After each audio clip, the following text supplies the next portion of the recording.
ஜனாதிபதி அனுரகுமார திசாநாயக்கவுக்கு இந்திய ஜனாதிபதி அவர்களும் இந்திய பிரதமர் நரேந்திர மோடி ஆகியோரினாலும் மகத்தான வரவேற்பு அளிக்கப்பட்டுள்ளது. இந்தியாவின் பாதுகாப்புக்கும் பிராந்தியத்தின் ஸ்திரத்தன்மைக்கும் பாதிப்பை ஏற்படுத்தும் வகையில் இலங்கை மண்ணை பயன்படுத்த ஒருபோதும் இடமளிக்கப் போவதில்லை என ஜனாதிபதி அனுரகுமார திசாநாயக்க கருத்து தெரிவித்தார். தனது பெயருக்கு முன்பாக கலாநிதி என்ற பட்டத்தை பயன்படுத்தியமை தொடர்பில் முறைப்பாடு செய்துள்ளார். முன்னாள் கலாநிதி MLAM ஹிஸ்புல்லா அவர்கள் தற்போது சமூக வலைத்தளத்திலே அவருடைய ஃபேஸ்புக் தளத்திலே கலாநிதி என்ற பட்டத்தை நீக்கி இருப்பதாக வீடியோக்களை மிஸ் பண்ணாமல் பார்க்க இன்றே ஷார்ட் நியூஸ் யூடியூப் சேனலை சப்ஸ்கிரைப் பண்ணுங்கள். அஸ்ஸலாமு அலைக்கும் வரஹ்மத்துல்லாஹி வபரகாத்துஹு. இது ஷார்ட் நியூஸ் வழங்கும் டாப் ஸ்டோரிஸ். இன்றைய தினம் 2024ஆம் ஆண்டு டிசம்பர் மாதம் 16ஆம் தேதி திங்கட்கிழமை. இன்றும் கூட நாட்டில் இடம்பெற்ற முக்கியமான செய்திகளை ஒரு தொகுப்பாக நாங்கள் உங்களுக்கு வழங்குகிறோம். அந்த வகையிலே எங்களுடைய ஜனாதிபதி அனுரகுமார திசாநாயக்க அவர்கள் இந்தியாவுக்கு உத்தியோகபூர்வ விஜயம் ஒன்றை மேற்கொண்டிருக்கின்றார். அங்கே அவருக்கு மகத்தான வரவேற்பு வழங்கப்பட்டிருக்கிறது.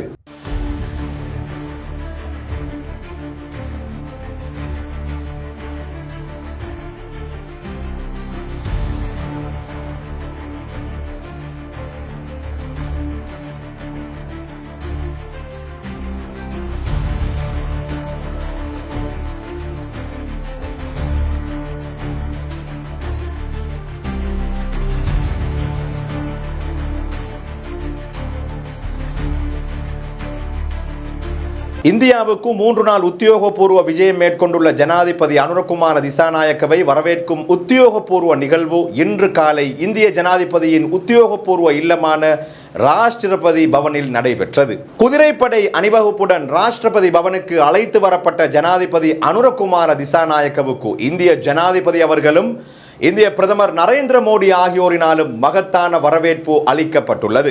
இதன் போது பூர்ண அரச மரியாதையுடன் 21 மரியாதை வேட்டுக்கள் தீர்க்கப்பட்டு ஜனாதிபதி அனுரகுமார திசாநாயக்க வரவேற்கப்பட்டார். அதனைத் தொடர்ந்து இந்திய ராணுவத்தின் அணிவகுப்பு மரியாதை வழங்கி அவருக்கு வரவேற்பு அளிக்கப்பட்டது. அதன் பின் இருதரப்பு பிரதிநிதிகளும் இரு நாட்டு தலைவர்களுக்கு அறிமுகம் செய்யப்பட்டனர். ஜனாதிபதி அனுரகுமார திசாநாயக்கவின் உத்தியோகபூர்வ வரவேற்பு நிகழ்வில் ராஜதந்திரிகள் பலரும் கலந்து கொண்டனர். உத்தியோகபூர்வ வரவேற்பு நிகழ்வை தொடர்ந்து ராஜ்கோட்டில் உள்ள மகாத்மா காந்தி நினைவு சின்னத்திற்கு ஜனாதிபதி அஞ்சலி செலுத்தினார். பின்னர் தனது முதலாவது உத்தியோகபூர்வ வெளிநாட்டு விஜயத்தை நினைவு கூறும் வகையில் ராஜ்கோட்டில் உள்ள காந்தி தர்ஷன் வளாகத்தில் அசோக மரக்கன்று ஒன்றை நாட்டிய ஜனாதிபதி அனுரகுமார திசாநாயக்க விருந்தினர் புத்தகத்திலும் கையொப்பமிட்டார். அனுரகுமார திசாநாயக்க ஜனாதிபதி அவர்களுக்கு மகத்தான வரவேற்பு வழங்கப்பட்டதற்கு பின்னால் ஜனாதிபதி அவர்கள் இந்திய பிரதமர் நரேந்திர மோடி அவர்களையும் சந்தித்தார்.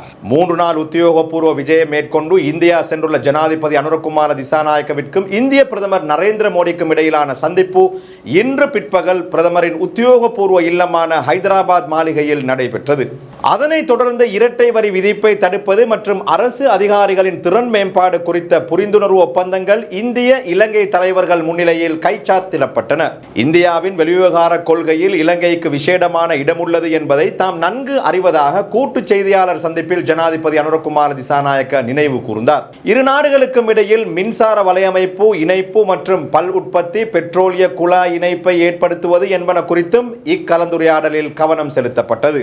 அனுராதபுரம் தொடர்ந்து பாதை சமிக்ஞை கட்டமைப்பு மற்றும் காங்கேசன்துறை துறைமுக புனரமைப்பு என்பவற்றுக்கு உதவி வழங்குவது தொடர்பிலும் இதன் போது நீண்ட கலந்துரையாடல் இடம்பெற்றது. இந்திய கல்வி ஒத்துழைப்பின் கீழ் அடுத்த வருடம் முதல் யாழ்ப்பாணம் மற்றும் கிழக்கு மாகாண பல்கலைக்கழகங்களைச் சேர்ந்த 200 மாணவர்களுக்கு மாதாந்த புலமை பரிசில்கள் வழங்கப்பட உள்ளன. அடுத்த 5 வருடங்களில் 1500 இலங்கை அரச ஊழியர்களுக்கு இந்தியாவில் பயிற்சி அளிக்க இந்திய பிரதமர் உடன்பாடு தெரிவித்தார்.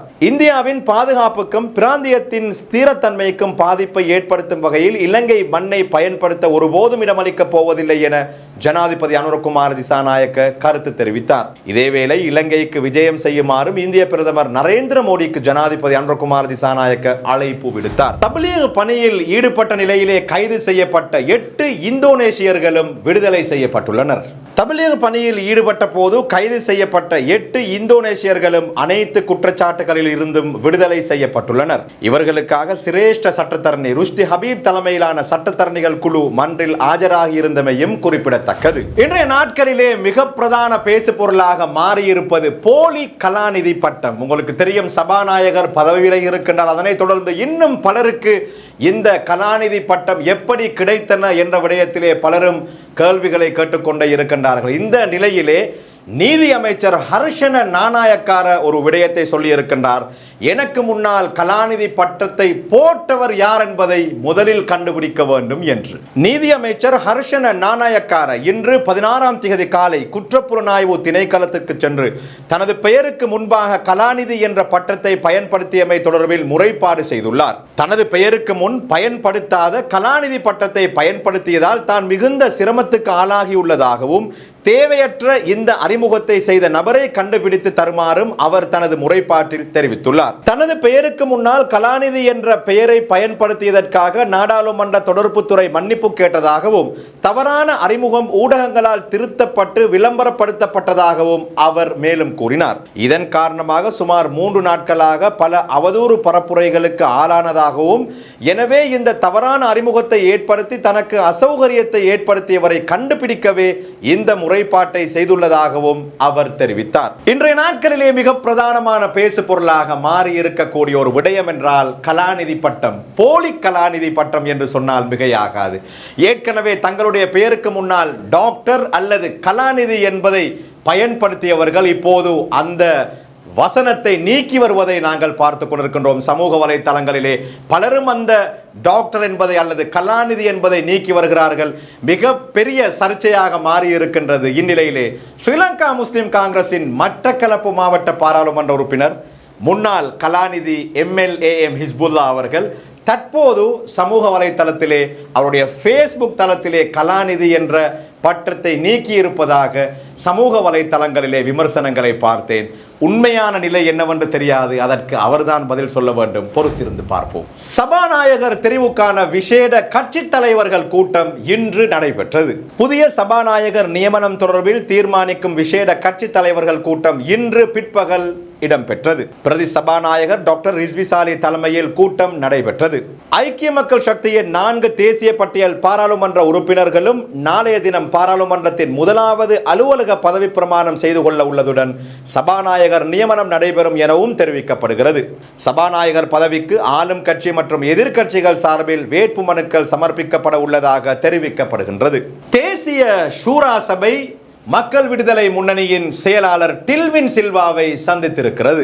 தேசிய ஷூரா சபையின் உயர்மட்ட குழு ஒன்று கடந்த வெள்ளிக்கிழமை மக்கள் விடுதலை முன்னணியின் செயலாளர் டில்வின் சில்வாவை பத்திரமுலையில் உள்ள அக்கட்சியின் தலைமையகத்தில் சந்தித்து தேசிய மற்றும் சமூக பிரச்சனைகள் குறித்து கலந்துரையாடியுள்ளது. தூதுக்குழுவில் தேசிய ஷூரா சபையின் தலைவர் ஷேக் SHM ஃபதீல், அதன் பொதுச் செயலாளர் சட்டத்தரணி ரஷீத் M இம்தியாஸ், முன்னாள் பாராளுமன்ற உறுப்பினரும் ஈரான் நாட்டுக்கான முன்னாள் தூதுவரும் தேசிய ஷூரா சபையின் முன்னாள் உபதலைவர்களில் ஒருவருமான ஜனாதிபதி சட்டத்தரணி MM ஜுஹைர், சபையின் முன்னாள் தலைவர் சட்டத்தரணி TK அசூர் மற்றும் சபையின் தற்போதைய துணைத் தலைவர் சவுதி அரேபியாவுக்கான முன்னாள் தூதுவர் மூத்த வழக்கறிஞர் ஜாவித் யூசுப் ஆகியோர் அங்கம் வகித்தனர். சபையின் வேண்டுகோளுக்கு இணங்க தேசிய மக்கள் சக்தியின் செயற்குழு மற்றும் வழிநடத்தல் குழு உறுப்பினர் ஷேக் IN இக்ராம் அவர்களும் இந்த சந்திப்பில் கலந்து கொண்டார். இத்துடன் இன்றைய டாப் ஸ்டோரிஸ் நிறைவுக்கு வருகின்றது. இன்ஷா அல்லாஹ் மீண்டும் நாளைய தினம் சந்திப்போம். அஸ்ஸலாமு அலைக்கும் வரஹ்மத்துல்லாஹி வபரகாத்துஹு. வீடியோக்களை மிஸ் பண்ணாமல் பார்க்க இன்றே ஷார்ட் நியூஸ் யூடியூப் சேனலை சப்ஸ்கிரைப் பண்ணுங்கள்.